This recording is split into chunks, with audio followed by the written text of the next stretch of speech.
Boa noite. Vamos então dar sequência ao nosso bate-papo das quartas-feiras, né? Como fazemos todas as quartas, é de praxe. Vamos agradecer ao Pai da Vida pela oportunidade, aos espíritos queridos que nos intuem, aos trabalhadores espirituais que nos auxiliam, nos traz o material necessário para nossa reflexão e agradecer principalmente a Jesus por mais essa oportunidade e aos meus queridos irmãos que nos acompanham nas quartas-feiras. Que Jesus nos abençoe. Fazendo novamente, como sempre, né, a propaganda do nosso livrinho Nós e o Mundo Espiritual da Sara, que nós estamos estudando neste ano na casa do Movimento Espírita Francisco de Assis.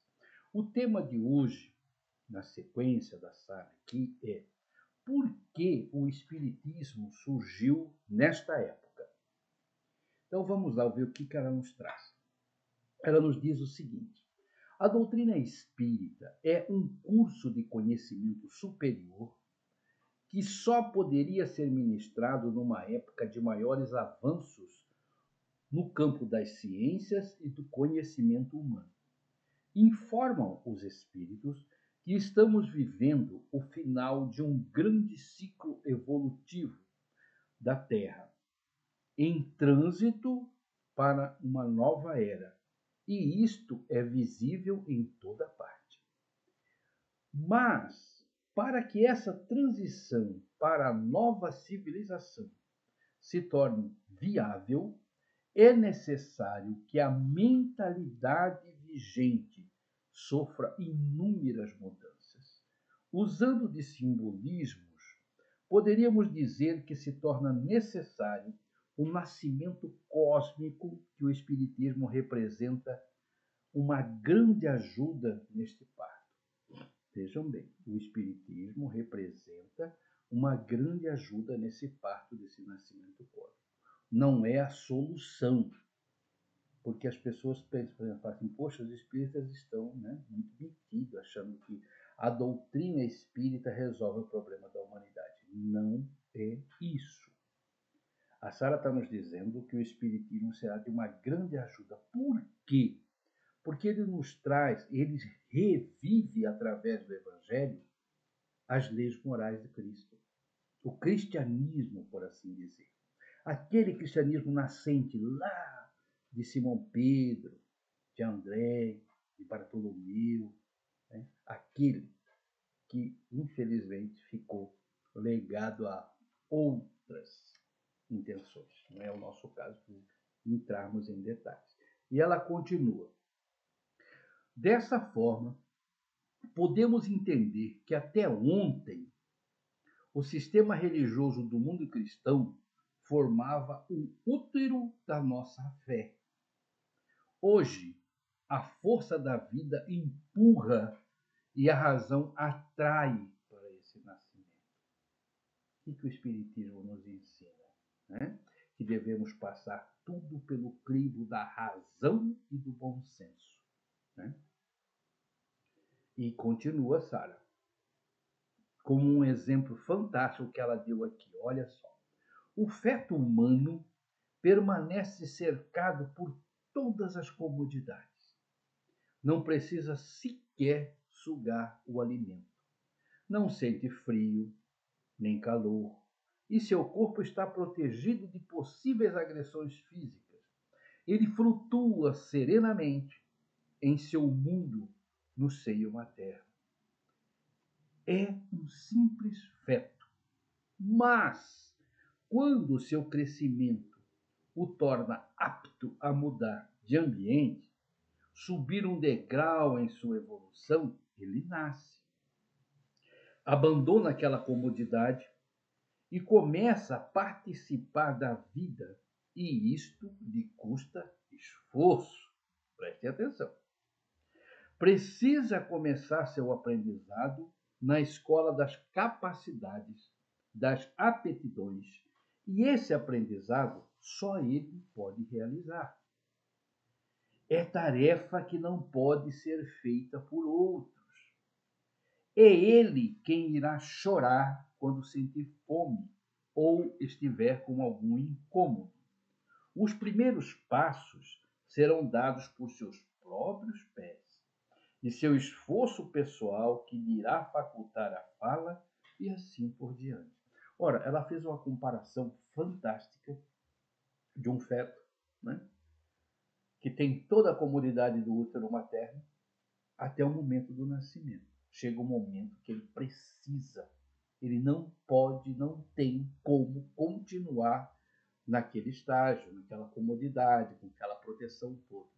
Ele precisa, por força da evolução, nascer. E daí para frente, a coisa muda de figura. Por quê? A partir do momento que nasce, ele começa a assumir as responsabilidades que até então era da mamãe, né? Vamos ver essa comparação com a Sara. O que ela nos traz? Olha, em relação ao espírito. O mesmo ocorre com o feto espiritual, serenamente acomodado no útero de sua fé. Olha que comparação fantástica. Não precisa fazer maiores esforços. Acredita que lhe basta realizar as leves obrigações que sua religião impõe e que o sangue de Jesus lava todos os seus pecados, né? Aquela célebre frase: sangue de Jesus tem poder, vai lavar todas as coisas ruins, né, que tem na humanidade. Tá? Continua. Ou que esses pecados podem ser perdoados pelos poderes sacerdotais. Vejam bem. Eu vou lá, vou contar uma história para o sacerdote, ele vai me perdoar, eu estou livre. Né? Sente-se seguro e bem acomodado em seu universo religioso. Meus irmãos queridos, quantos de nós já fizemos isso?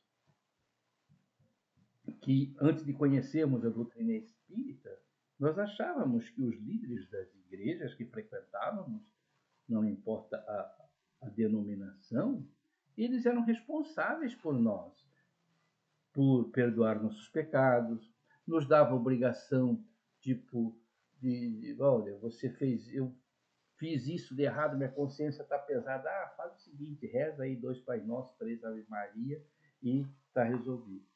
Nós nos acomodamos a isso. Né? E tem muita gente nesse exato momento na mesma situação, acomodado na onde? No útero da sua fé. Vejam bem a comparação da Sara. Mas, da mesma forma, como a força da evolução lá do feto na barriga da mamãe chegou um momento que obrigou a ele nascer, né? Ela diz aqui, ó, mas a força da evolução começa a empurrá-lo. A razão passa a falar mais alto e os infinitos horizontes do conhecimento superior acenam, atraindo-o para o nascimento cósmico. É a parte mais fluida, né, para a nossa fé, entre aspas, quando não é uma fé raciocinada. Continuando.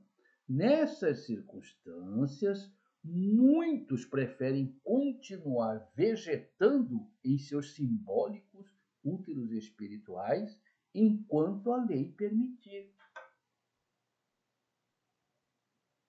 Mas isso só tem na igreja tal, na igreja... Não, tem no espiritismo. No movimento espírita está cheio. Eu vou ali, tomo um passe, os bons espíritos me limpam, eu fico legal e volto para o meu cotidiano, né? Acomoda-se. Preferem continuar como disse, nesses úteros simbólicos espirituais, não move uma palha para o seu melhoramento íntimo, para o seu melhoramento pessoal, para a sua educação mental, para a mudança de hábitos. Não. Eu vou lá, os médicos me dão um passo, eu fico bem. Mas está muito terrível, eu faço um tratamento de desobsessão, né? Vai nessa. Continua Sara.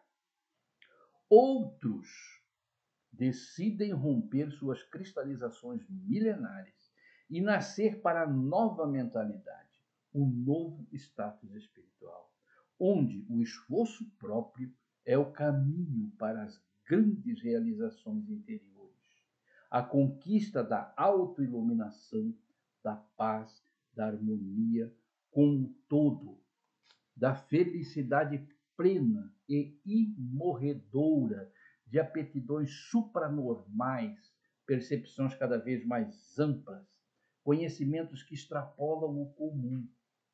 É o infinito caminho da evolução que mais extraordinário e maravilhoso vai se tornando na medida em que vamos percorrendo. Ora, quanto que a ciência já desvendou do cristianismo, do seu nascedouro até agora.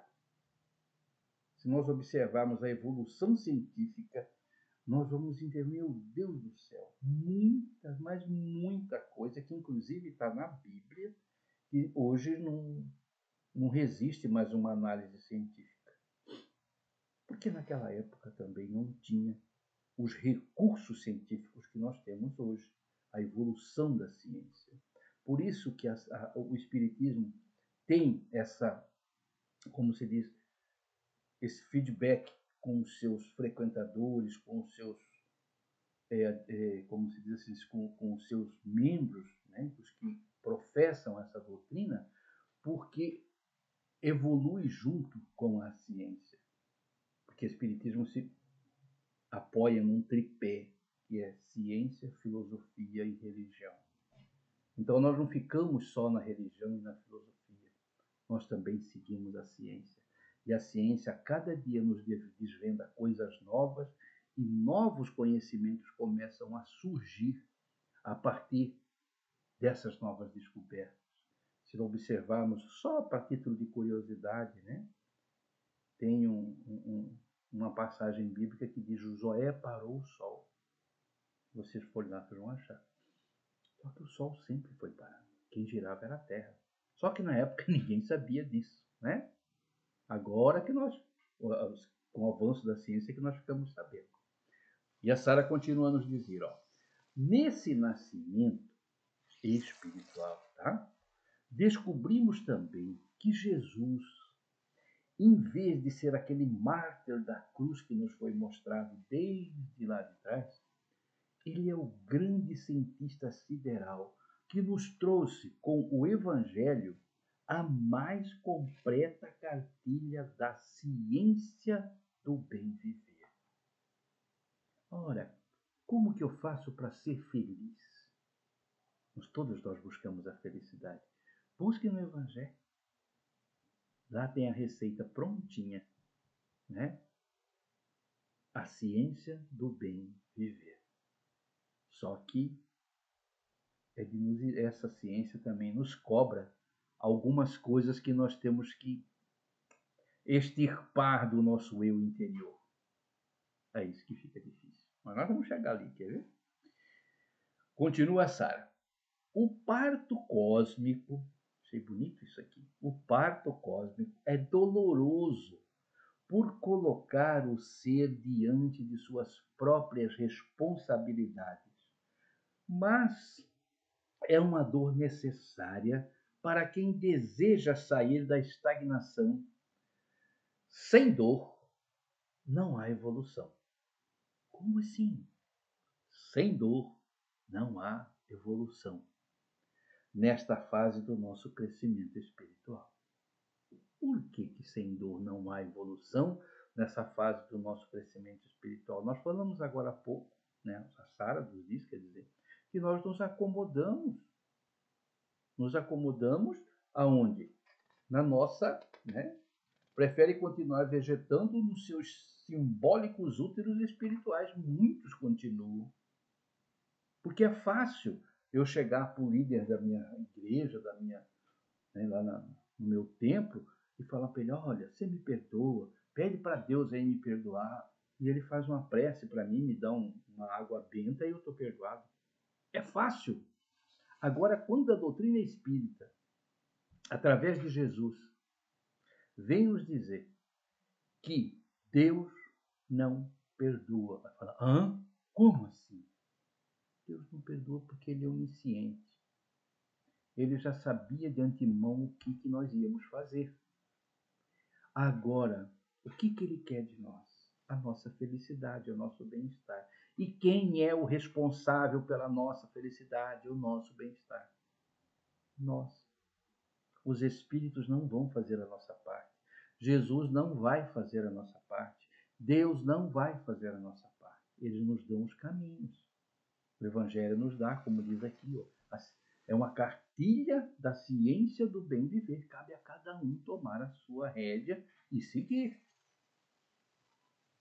Quando nós descobrimos isso na doutrina, por isso que muita gente não gosta de estudar espiritismo. Né? Os próprios médiuns não gostam muito de estudar porque começa a descobrir que ele não é lá o que ele pensava que ele era. Né? Continuando a Sara.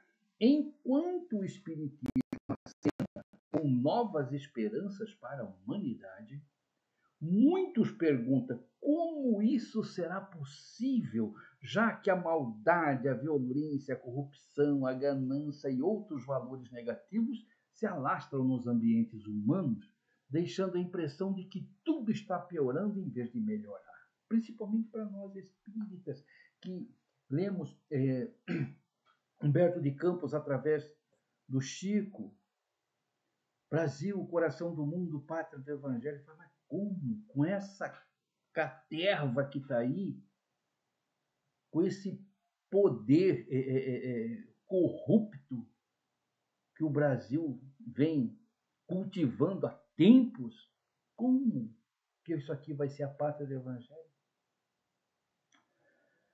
E aí, a Sara nos coloca aqui, ó, para responder a esta indagação, vamos pensar alguns trechos das explicações do Espírito São Luís na última questão do Livro dos Espíritos, que nos diz o seguinte, olha só, o bem reinará na terra quando, entre os espíritos que vierem habitá-la, os bons prevalecerem sobre os maus.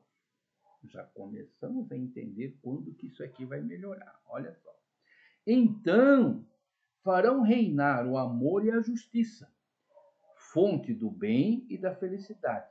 É pelo progresso moral e pela prática das leis de Deus que o homem atrairá para a terra os bons espíritos e afastará os maus. Está nas mãos de quem? Olha o que o São Luís nos diz. Né? É pela prática das leis de Deus que o homem atrairá para a terra os bons espíritos e afastará os maus. Mas os maus só deixarão a terra quando o homem tiver banido dela, da nossa terra, o orgulho e o egoísmo. Aí a porca torce o rabo. Né?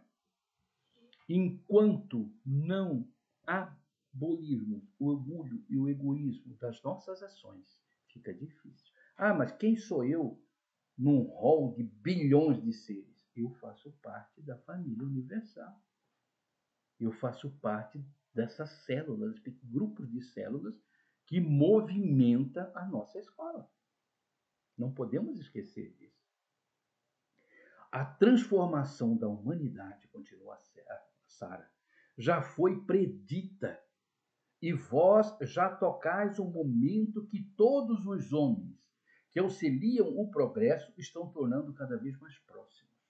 Basta nós olharmos o que aconteceu na pandemia. Isso aqui ainda é palavra de São Luís, tá? Ela se realizará através da encarnação de espíritos melhores, que constituirão uma nova geração sobre a Terra. Veja as nossas crianças que estão nascendo agora. Fantásticas. Inteligência, né? É só darmos rumo para essa inteligência, os papais, as mamães, né? Infelizmente a gente não está vendo muito isso, mas é nossa obrigação, né? Para que esses seres, né, eclodam em bondade, em esperança para o nosso amanhã. E continua Sara. Então os espíritos maus, que a morte ceifa a cada dia, e de todos os que tentam deter o ritmo das coisas, serão excluídos da terra, pois ficarão deslocados entre os homens de bem, cuja felicidade perturbariam. Eles irão para mundos novos, nós já estamos vendo isso aí, menos adiantados, cumprir missões penosas, onde poderão trabalhar para o seu próprio adiantamento e, ao mesmo tempo, para o adiantamento dos seus irmãos mais atrasados. Ou seja, para Deus nada está perdido. Dizem também os espíritos que a lenda de Adão e Eva retrata a ocorrência que se deu em outro mundo, cuja humanidade havia alcançado um grau de evolução semelhante à nossa, quando os maus, ou seja, aqueles que atrapalhavam a sua ascensão a estágios mais adiantados e felizes, foram exilados aqui para a Terra e passaram a reencarnar como filhos dos terráqueos primitivos. Isso explica também o grande surto evolutivo ocorrido em determinada época em que nossa pré-história, quando, no decorrer de poucos milênios, o homem, saindo das cavernas, passou a desenvolver inusitado progresso intelectual e material, que desde então tem sido contínuo. Se nós olharmos, né, estudarmos, a gente tem material para isso, a nossa pré-história, né? Nossa Idade Média não está muito longe, de lá para cá o que mudou e o que vem mudando. Agora, nessa transição que nós estamos passando, que inclusive os espíritos já nos avisaram, né, que nesse último século aí está, né, muito mais rápido. Os que estão desencarnando agora sem cabedal para retornar já estão indo para outras escolas. Pouquíssimos irão retornar para cá, e os que estão chegando agora são espíritos que têm uma propensão ao bem, justamente para dar esse up na nossa escola. Então, o Brasil, coração do mundo, pátria do Evangelho, não está perdido. Vamos ter esperança em Ismael, em a sua equipe e no nosso querido Jesus, que prometeu que aqui ia ser a pátria do Evangelho. E vai se quer. Queiramos, quer não, que é um povo que atrapalha aí ou não, mas os que estão atrapalhando já passaram como se diz, do meio tempo, já estão indo para casa e com certeza não voltarão. Corações queridos talvez tenham também esse destino, mas, como diz aqui, enquanto o egoísmo e o orgulho não for extirpado de nós teremos dificuldade para atrair bons espíritos e dificultar o estágio dos maus entre nós. Meus irmãos queridos, deu o nosso horário. Meu muito obrigado. Que Jesus, em sua infinita misericórdia, abençoe a todos nós. Até a próxima quarta, se Deus assim o permitir. Um beijo no coração de todos. Fiquem com Deus.